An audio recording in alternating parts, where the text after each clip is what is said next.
Headlines आपने जानी। खबरों की तफसीलात की तरफ बढ़ते हैं और सबसे पहले बात करते हैं क्रिकेट की।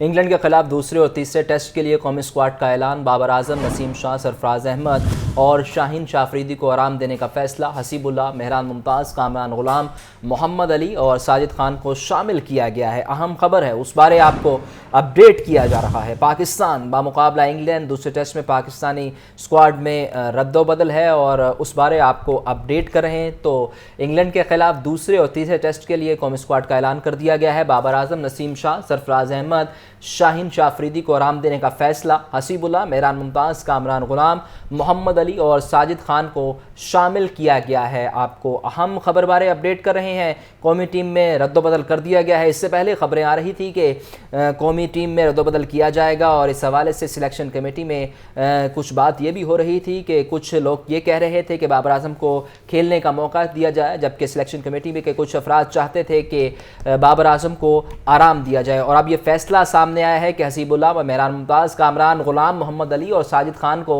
शामिल किया गया है। मोहम्मद उसामा से मजीद जानते हैं, बताइए उसामा। जी बिल्कुल, पाकिस्तान क्रिकेट बोर्ड ने दूसरे टेस्ट मैच के लिए स्क्वाड का ऐलान कर दिया है, जिसमें एहसान मसूद को कप्तान रखा गया है, सऊद शकील को नायब कप्तान, जबकि आमिर जमाल, अब्दुल्ला शफीक, हसीबुल्लाह, कामरान गुलाम, मेहरान मुमताज, मीर हमजा, मोहम्मद अली, मोहम्मद हुरैरा, मोहम्मद रिजवान, नुमान अली, साइम अयूब, साजिद खान, सलमान अली आगा और जाहिद महमूद को शामिल किया गया है। जबकि पिछले स्क्वाड से 4 खिलाड़ियों को ड्रॉप किया गया है, जिनमें सीनियर खिलाड़ी बल्लेबाज बाबर आजम शामिल हैं, सरफराज अहमद शामिल हैं और 2 फास्ट बॉलर नसीम शाह और शाहीन शाह को भी ड्रॉप कर दिया गया है। उनकी जगह नए खिलाड़ियों को मौका दिया गया है। इब्रार अहमद जो डेंगू बुखार में मुब्तला है वो भी दस्तयाब नहीं हो सकेंगे। पाकिस्तान क्रिकेट बोर्ड ने दूसरे और तीसरे टेस्ट मैच के लिए स्क्वाड का ऐलान किया, जिसमें 4 मजबूत जो है वो तब्दीलियां की गई हैं। बाबर आजम को आराम दिया गया है, उनके साथ सरफराज अहमद को स्क्वाड से रिलीज किया गया है, नसीम शाह और शाहीन शाह अफरीदी को भी बाहर बिठा दिया गया है। जी उसामा, ये बताइए कि बाबर आजम को कौमी स्क्वाड से रिलीज कर दिया गया है और ज़रा ये भी बता रहे हैं कि बाबर आजम आज शाम को लाहौर वापस पहुंच जाएंगे। इस बारे क्या अपडेट है आपके पास? बिल्कुल, आज शाम बाबर आजम और सरफराज अहमद जो हैं वो लाहौर पहुंचेंगे, क्योंकि उनको कौमी स्क्वाड से रिलीज कर दिया गया है। वो आज शाम को वहां से निकलेंगे और इसी हवाले से वो अब दूसरे और तीसरे टेस्ट मैच में शरीक नहीं होंगे और अगली सीरीज की तैयारी करेंगे। जी आपका बहुत शुक्रिया। आगे बढ़ें और आपको बताएं कि शादबाग गंदे नाले की हिफाजती दीवार टूट फूट का शिकार है। गंदे नाले की दीवार की मुरम्मत न होने से बड़े हादसे का खदशा। शहरियों का कहना है कि मोटरसाइकिल सवार कई बार नाले में गिर चुके हैं। मुतल्लिका इदारों की जानिब से दीवार तामीर नहीं की जा रही। मजीद जानते हैं हमजा खुर्शीद से। जी हमजा, अपडेट कीजिएगा। हाँ जी बिल्कुल, मैं मौजूद हूँ शादबाग के इलाके में आमिर रोड गंदे नाले पर। अगर मेरा कैमरामैन आपको दिखा सके तो यहाँ पर जो गंदे पानी का चलने वाला नाला है उसकी जो हिफाजती दीवारें हैं वो शदीद टूट फूट का शिकार हैं और यहाँ पर आए दिन जो है वो हादसात दरपेश आने लगे हैं। जबकि जो इलाका मकीन है उनका ये कहना है कि जो मुतल्लिका इदारे हैं उन्होंने ये कमाई का जरिया बनाया हुआ है। रोज जो है वो सड़क टूटती है और रोज बनाई जाती है। मेरे साथ शहरी मौजूद है, इनसे चलते हैं, इनसे बात करते हैं। रेत की दीवारें हैं जो कि रोज गिरती हैं, फिर इनको दोबारा बनाया जाता है, फिर वो एस्टीमेट पास होते हैं। वो डिपार्टमेंट के जो एहलकार हैं, जो भी कुछ सिलसिला है, वो अपनी जेबें एस्टीमेट से इसका भरते हैं। इसकी दीवारों को पक्का होना चाहिए, अव्वल इसको कवर्ड होना चाहिए ताकि यहाँ से जो ट्रैफिक गुजरती है वो नुकसान का बायस ना बने। आए दिन कभी मोटरसाइकिल गिर पड़ी, कभी कोई बंदा गिर पड़ा, कभी कोई गिर पड़ा, तो आए दिन हादसा यहाँ पर होते हैं। जैसा कि आपने सुना, यहाँ पर जो शहरी है उनका ये कहना है आए दिन ये मामलात होते रहते हैं और ये पूरा एक लंबा जो है वो नाला है जिसकी सड़क जो हिफाजती दीवारें हैं वो बारहा जगह से जो है वो टूटी हुई हैं। जबकि जो इलाका मकीन है उनका ये कहना है कि यहाँ पर रोज जो है वो एस्टीमेट लगाए जाते हैं, रोज दीवारें बनाई जाती है, लेकिन मजबूती का जो है वो कोई लाएमल नहीं बनाया जाता। जी आपका बहुत शुक्रिया।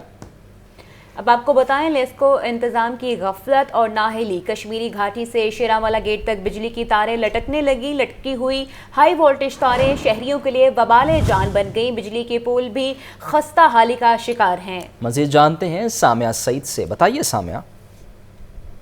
हाँ जी बिल्कुल, इस वक्त मैं कश्मीरी घाटी पे मौजूद हूँ और मैं देख सकती हूँ कि कश्मीरी घाटी से लेके ऑनवर्ड शेरावाला गेट तक जो है यहाँ पे रिहायशी इलाका मौजूद है। यहाँ पर तारें जो है गुच्छों की सूरत में लटक रही हैं। सैकड़ों हज़ारों की तादाद में तारें हैं जो कुछ टूटी हुई हैं और जो अगर लगी भी हुई हैं जिनमें बिजली का करंट है और काफ़ी हाई वोल्टेज करंट है जो रिहायशी इलाकों की जानिब जा रहा है। उसके अलावा जो मार्केट्स की जानिब जा रहा है, ट्रांसफार्मर्स लगे हुए हैं, लेकिन तारों का जो है गुच्छों की सूरत में एक दूसरे से जो है शॉर्ट सर्किट होता हुआ कभी नज़र आता है, कभी कोई तार फ़ौरन टूट के गिर जाती है, किसी शहरी के ऊपर गिर जाती है और जितने दफातर हैं उसके सामने से जो भी सीढ़ी उतरता है ऐसा मुमकिन नहीं कि उसके मुंह पर जो है वो तार टूट के गिरे ना। हमारे साथ यहाँ के रिहायशी मौजूद हैं, हम उन्हीं से जानते हैं। जी सर, यहाँ पे जगह जगह पर तारों के गुच्छे हैं, लटक रहे हैं, क्या कभी मुतलका इदारों को आप लोगों ने कहा नहीं, या क्योंकि इतनी खतरनाक हाई वोल्टेज तारे हैं यहाँ पे?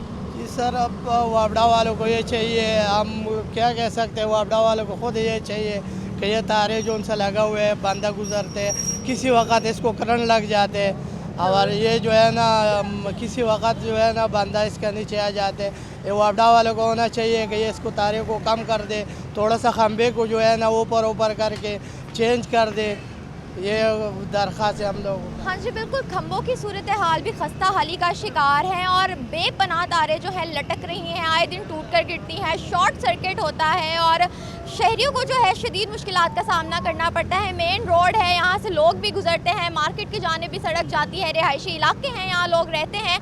इतनी ख़तरनाक सूरत हाल है यहाँ पर, इसलिए मुतलका महकमों से यही अपील है इनकी कि इनको फिलफौर तौर पर हल किया जाए, इनके खंभे जो हैं वो ऊंचे किए जाएँ, तारे इतनी खस्ता हाल होगी उनकी मुरम्मत की जाए ताकि यहाँ पर किसी भी नागहानी सूरत हाल से जो है वो बचा जा सके। जी ठीक है, बहुत शुक्रिया सामिया सईद। मौसम सरमा की आमद के पेश नज़र लुंडा बाज़ार में गर्म मलबूसात के स्टॉल सज गए। शहरी छुट्टी के रोज़ गर्म कपड़े और जूते खरीदने लुंडा बाज़ार पहुँच गए। गुज़िश्ता साल की निस्बत कपड़ों और जूतों की कीमतों में कई गुना इजाफा हो गया। इस्तेमाल शुदा कपड़े और जूते खरीदने वाले अफराद महंगाई से परेशान हैं। तफसीलात जानते हैं सामिया सईद से। जी सामिया, अपडेट कीजिएगा। जी बिल्कुल, मौसम सरमा की आमद के पेश नज़र लंडे बाज़ारों में भी अब रश बढ़ता हुआ दिखाई दे रहा है और लंडे बाज़ार में यही देखा जा रहा है कि आज छुट्टी का रोज़ है और शहरियों की कसीर तादाद जो है वो अपने लिए गर्म मलबूसात तलाश कर रही है क्योंकि अब सर्दियों की आमद है। तो यही देखा जा रहा है कि जो शहरी हैं वो पहले से ही शॉपिंग कर रहे हैं और लंडे बाज़ारों में भी जो है वो गर्म मलबूसात के स्टॉल्स लग गए हैं। मगर महंगाई गुज़िश्ता साल की निस्बत जो है वो इस साल ज़्यादा देखी जा रही है और यहाँ पर यह देखा जा रहा है कि जो पेंट जो पिछले साल 300 की मिलती थी अब उसकी कीमत जो है वो 500 तक पहुंच गई है। इसी तरह अगर बात की जाए तो स्वेट शर्ट की जो कीमत है वो भी 300 में मिल रही है और यहाँ पर जो गर्म कोट होते हैं उनकी कीमत जो है वो भी बढ़ती हुई दिखाई दे रही है। जबकि दुकानदारों की जानिब से यही कहा जा रहा है कि इस बार जो है वो रेट में इजाफा हुआ है। पिछले साल जो है वो कोट 1700-1800 रुपये का मिल जाता था मगर इस साल जो कोट की जो कीमत है वो 2500 रुपये तक जा पहुँची है। तो शहरियों की जानिब से यही कहा जा रहा है कि लंडा बाज़ार, जिसको अवामी बाज़ार भी कहते हैं, सस्ता बाज़ार भी कहते हैं, उसकी जो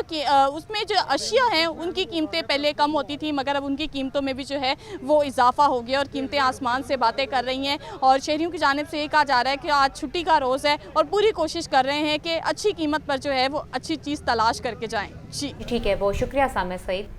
पाकिस्तान मेडिकल एसोसिएशन पंजाब के इंतखाबात, पंजाब की सदारत के लिए कसूर से डॉक्टर शफीक अहमद शेख और गुजरात से डॉक्टर मकसूद जाहिद उम्मीदवार हैं। डॉक्टर शफीक अहमद ने इलेक्शन का बायकॉट कर दिया है। तफसीलात मोहम्मद बिलाल से जानते हैं। बिलाल, बताइए, इलेक्शन का बायकॉट किया गया है, क्या वजह बनी?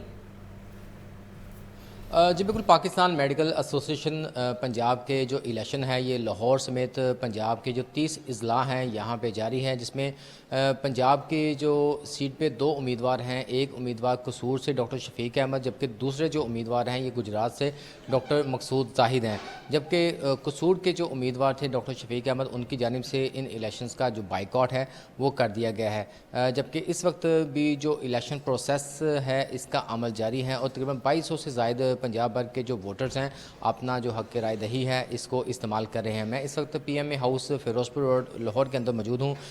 गुजरात से जो उम्मीदवार हैं पंजाब के डॉक्टर मकसूद जाहिद हमारे साथ मौजूद हैं। डॉक्टर साहब, ये मुझे ये बताइएगा कि एक उम्मीदवार की जानिब से बाइकाट कर दिया गया है, इसके बावजूद भी इलेक्शन प्रोसेस जारी है, तो क्या कहेंगे आज के इलेक्शन डे के हवाले से? बिस्मिल्लाहिर्रहमानिर्रहीम। सबसे पहले तो आपको बहुत शुक्रिया। इलेक्शन के हवाले से तो ये बड़ा फेयर और फ्री हो रहा है और अगर हमारे दोस्त हैं डॉक्टर शफीक साहब, मैंने तो सुबह भी उनको फ़ोन किया है ताकि वो अपना आके मुकाबले में आए और मुझे उम्मीद है उनको भी वोट पड़ेंगे और उन्हें बड़ा अच्छा पूरे पंजाब के अंदर उन्हें कैंपेन किया है, लोगों से मिले हैं, लोगों ने उनको बड़ी इज़्ज़त दी है। तो आज एक दिन पहले अगर कोई इस तरह का बयान देता है, मैं समझता हूँ ये हकीकत के जो है मुनाफिक है। जबकि जो हमारे इलेक्शन कमीशनर है प्रोफेसर डॉक्टर साहबजादा सैयद मसूद सैयद साहब ने अपनी टीम के साथ डॉक्टर अलीम नवाज़ और डॉक्टर नईम टवाना साहब के साथ बड़ी अच्छी लोगों से कॉन्फिडेंस लिया और लोगों की ऐन तवक्कुआत के मुताबिक जिस तरह सारी कम्युनिटी पंजाब के 30 अजला ने चाहा कि उनका जो है ना पोलिंग बूथ बने, जो भी उन्होंने TOR दिए, जो भी उन्होंने पोलिंग स्कीम दी, जो भी प्रोसीजर दिया, उसके ऊपर मनवान अमल हो रहा है और हम उसके पाबंद हैं। और वो ख़ुद भी शाह साहब के बड़े जो है ना मानने वाले हैं और शाह साहब की सारी बातों को इंडोर्स करते रहे हैं। मेरी समझ से बाहर रखे कल उन्होंने क्यों कहा कि ऐसा, और मैं ज़ाती तौर पे PM पाकिस्तान के प्रेसिडेंट इलेक्ट डॉक्टर इज़हार चोइस साहब हैं और PM लाहौर के डॉक्टर अशरफ निज़ामी साहब और PM पंजाब की तमाम ब्रांचों का सारों का मैं मशकूर ममनून हूँ जो आज Pakistan medical association PM Punjab के प्रेसिडेंट इलेक्ट और 2 जॉइंट सेक्रेटरी के इलेक्शन के लिए जो अपना वोट डाल रहे हैं। मेरी ये रिक्वेस्ट होगी सबसे कि ये एक डेमोक्रेटिक प्रोसेस है और जो बड़ा अच्छा हेल्दी हो रहा है और इसके ऊपर सब जो इलेक्शन कमीशन और तमाम अजला के प्रेसिडेंट जनरल सेक्रेटरी साहब ने इसके लिए काबिल तारीफ़ है कि उन्होंने इस ऐसे तरीके से उन्होंने सारे जो डेमोक्रेटिक प्रोसेस को कंप्लीट किया।